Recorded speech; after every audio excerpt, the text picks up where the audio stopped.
Sairam students, let's begin with the class 8 history. Chapter 3 ruling the countryside. Today we are doing the third part of this chapter. Let's go through the content. The company becomes the Diwan, and the crops for Europe, and the Blue Rebellion and after. We have already done with the topic the company becomes the Diwan. Under that we have learnt about the revenue for the company, the need to improve agriculture, the problem, and the new system is devised. And in our second session, in our second presentation, we learnt about the Monroe system, right? In that we saw that the southern territories, now the British territories, they were focusing towards the southern territories now. So they started with a system there. After that permanent settlement, after Mahalwari settlement, we learnt about a new system that was called as Rayotwari system. And that is also called as the Monroe system, right?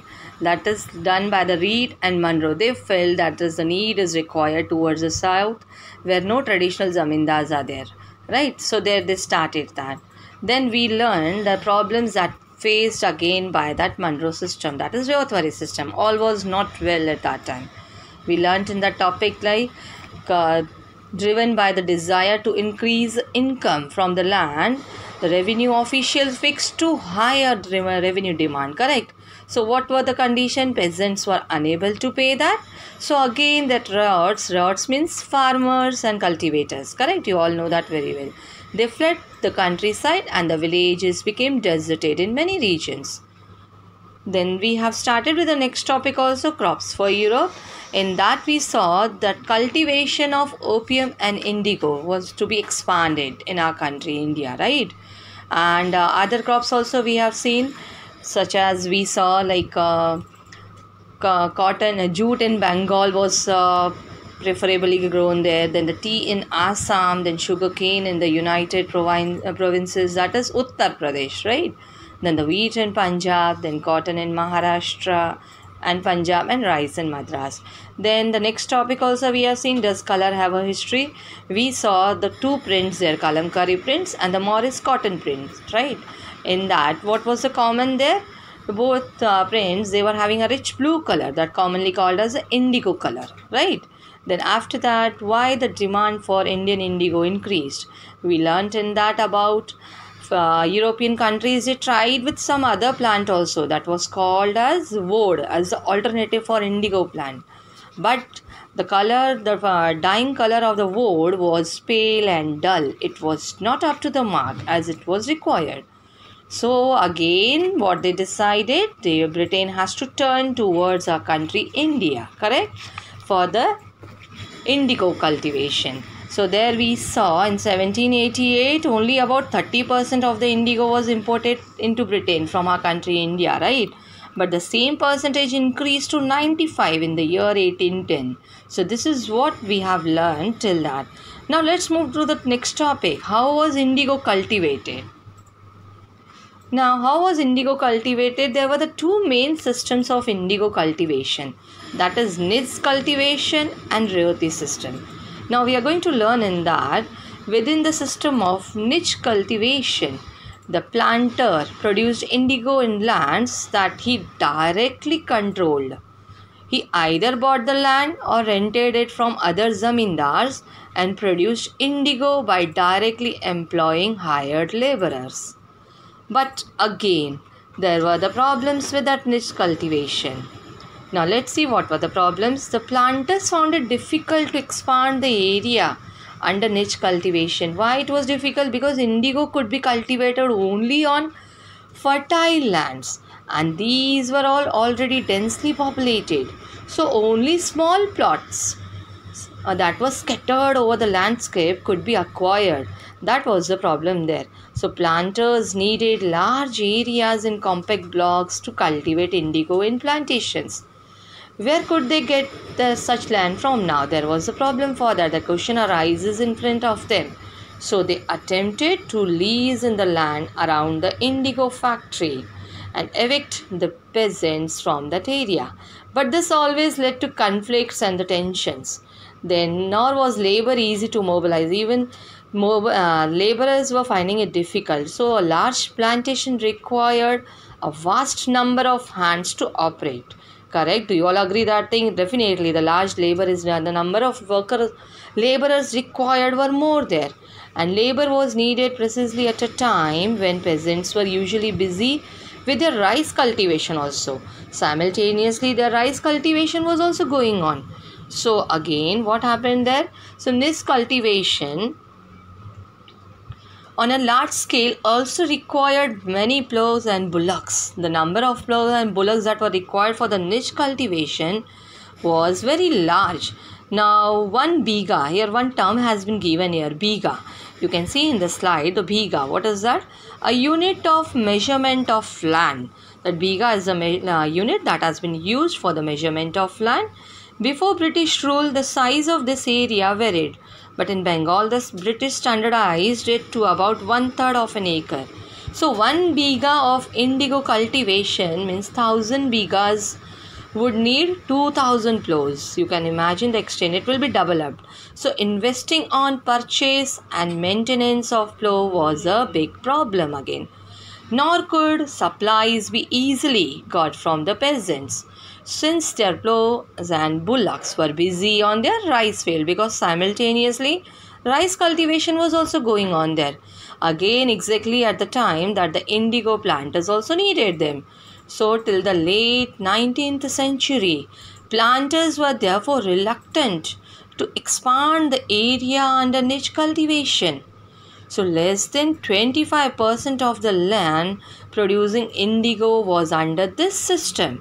Which system? That is the niche system, niche cultivation, and the rest was under an alternative mode of cultivation, that is the roti system. Now we are going to learn about that roti system. I hope you understood the meaning of biga. It's a unit that is used for the measurement of land.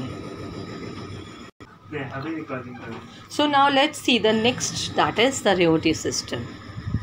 Now indigo on the land of riots. Okay, now under the roti system, what was there? The planters forced the riots. Riots means you all know very well, it is the farmers and the cultivators, correct? They were forced to sign a contract, an agreement. That agreement is called as satta also. At times they pressurized the village headmen to sign the contract on behalf of the riots. So those who signed the contract got their cash advances from the planters at low rates of interest to produce indigo. But the loan committed the riot to cultivating indigo on at least 25% of that area that were there under their possession, that was they were holding. So 25% of their area they have to use only for the indigo plantation. The planter provided the seed and the drill to them, while the cultivators they prepared the soil, they sowed the seed, and they looked after the crop. So this goes on.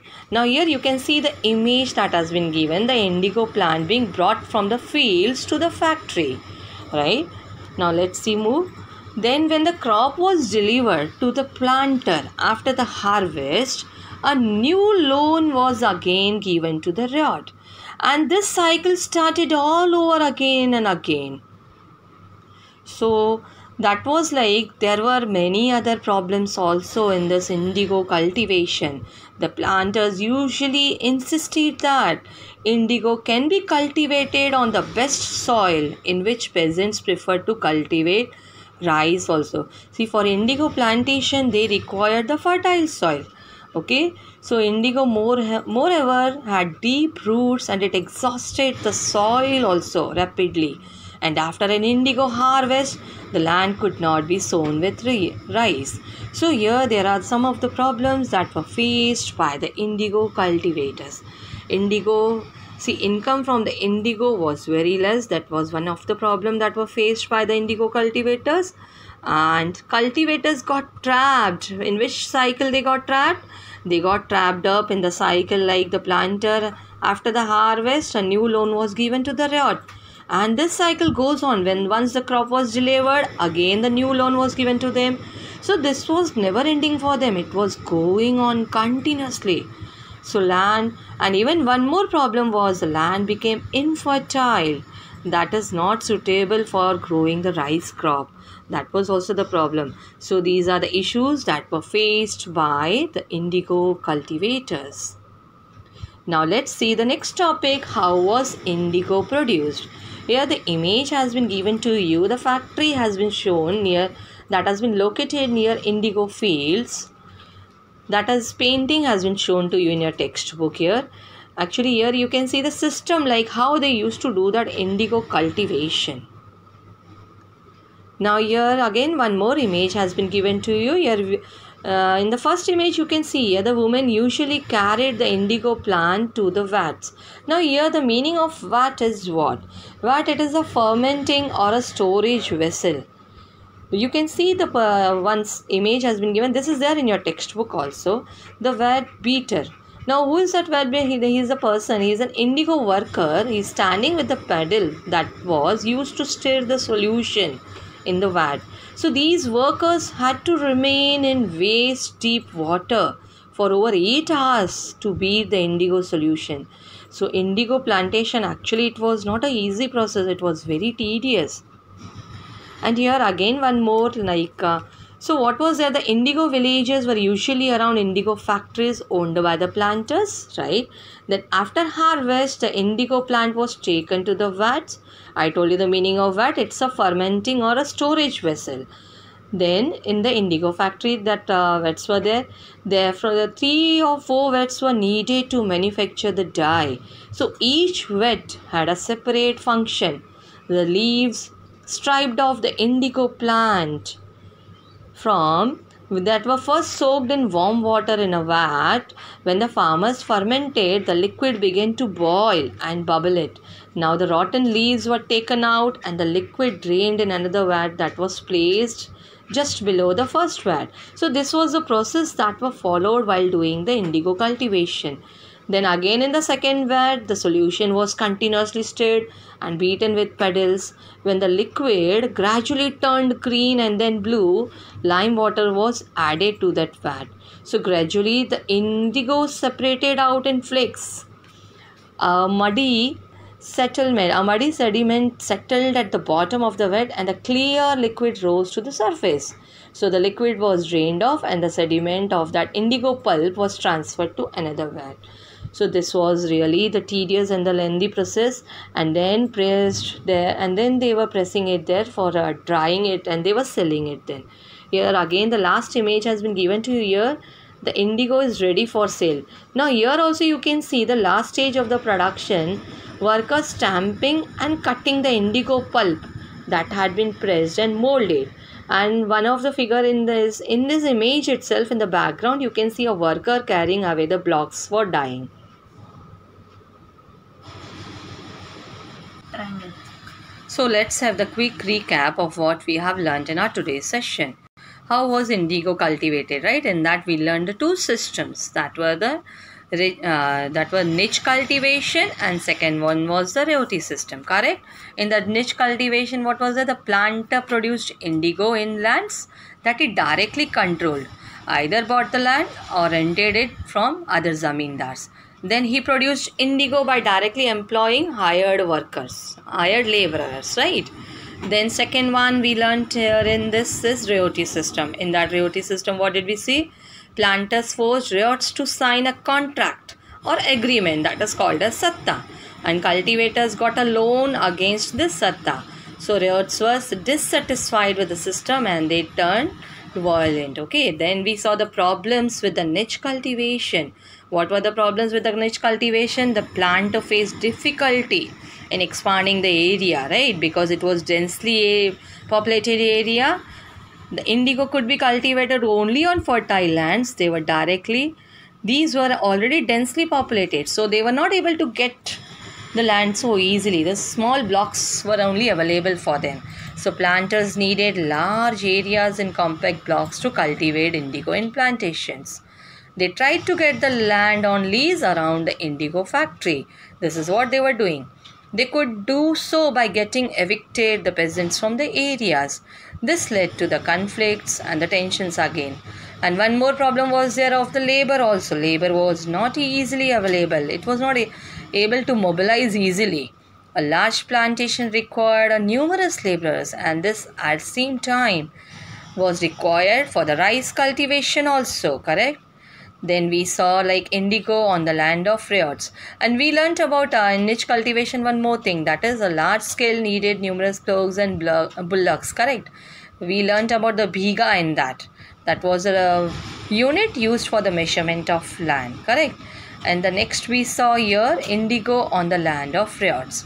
In that we saw like how that rioty system, how under rioty system that cultivation was done. Then finally at the end you saw about how was indigo produced. There you saw the method of doing it, but through the images you have tried to learn how that indigo cultivation was done. Now still one more topic. After this indigo cultivation, after this the blue rebellion started, that we are going to learn in our next session. Till then, take care.